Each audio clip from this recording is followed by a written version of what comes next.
Oke. Gue baru baca. Gimana kita salamannya gini aja? Iya. Ya. Dari atas sampai bawah green light. Wih, iya dong. Dari jaket, kaos, celana sobek ini juga green light. Sepatu, kaos kaki sih enggak? Bagus. Belum Tidak, bikin ya berarti ya green light harus bikin kaos kaki. Gue kan kecil, kenapa ini kursi gede banget? Tidak apa-apa, lu kecil tapi kan rekening lu besar. Amin. Bagus nih. Apa brand ambassador yang apa memenuhi kontraknya ya? Tidak sia-sia dibayar mahal ya. Meningkatkan penjualan green light tapi. Iya, kan memang itu tujuannya harusnya. Oh ya bagus. Sudah tahun keberapa? Ketujuh. Wow. Tujuh ya? 7 atau 8? Luar biasa. 7 kan ya? 7 ya, tuh. Banyak rezekinya ya Ari Light ternyata. Itu belum dari manggung kan duitnya kan? Beda ya. Dipakai buat apa duit dari green light? Masa dikasih tahu di sini? Ada pokoknya banyak. 2,5% ya jangan lupa. Oh ya. Dikasih ke yang membutuhkan. Oke. Kita bahas 3 statements tadi ya. Yang pertama. Yang tadi ya? Ya, Ariel pengagum Khalil Gibran.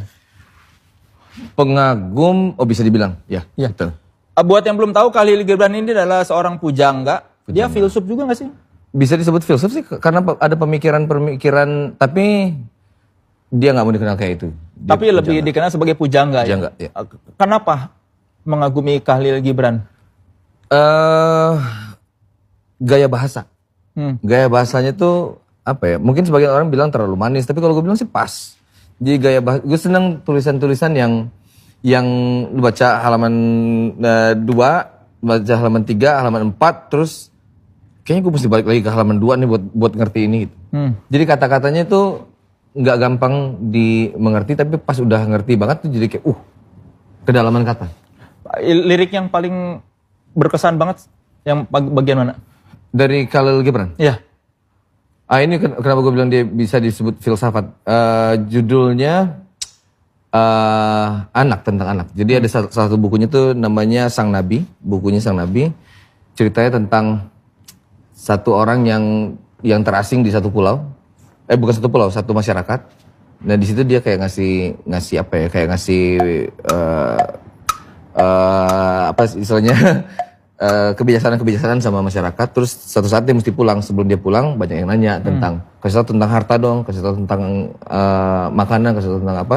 Salah satunya tuh kasih tahu tentang anak. Nah itu bagus banget yang dia apa kata dia? Panjang sih sebetulnya. Cuman kalau panjang banget. Cuman salah satu yang gue mesti inget tuh kalau bukannya adalah anakmu itu bukan anakmu. Dia mungkin dia dititipkan kepadamu tapi dia bukan berasal darimu. Dan itu panjang banget. Dan filsafatnya gue suka tentang anak itu. Jadi kayak orang memperlakukan anak itu seharusnya kayak begini. Lu kenal Khalil Gibran dari siapa? TK, enggak. Dari tua sekali ya. Gue tahu Khalil Gibran itu gara-gara salah buku sih sebetulnya. Gimana? Salah buku gimana? Salah beli buku. Jadi gue biasanya kan baca buku komik. Baca buku komik. Terus pas mulai SMA tuh kayak ngerasa masa masih baca komik terus sih gitu. Dari ini jadi kayak ganti baca buku yang lain deh. Lihat yang lain-lain tuh suka kalau baca buku itu kayak novel kebanyakan orang-orang. Jadi mungkin coba baca buku novel deh. Akhirnya gue ke Gramedia waktu itu. Gramedia BIP. BIP. Satu-satunya dan terbesar dan ada mainan. Nah, ke sana nggak tahu novel itu memang buta aja kan. Jadi pas lihat buku-buku gue lihat ini judulnya bagus. Nah di situ jadi dari salah itu akhirnya tapi jadi suka. Bagaimana pengaruhnya ke lirik-lirik lagu lo? sangat besar ya kalau gue bilang ya. Jadi gara-gara baca buku itu akhirnya mulai nulis puisi pertama kali.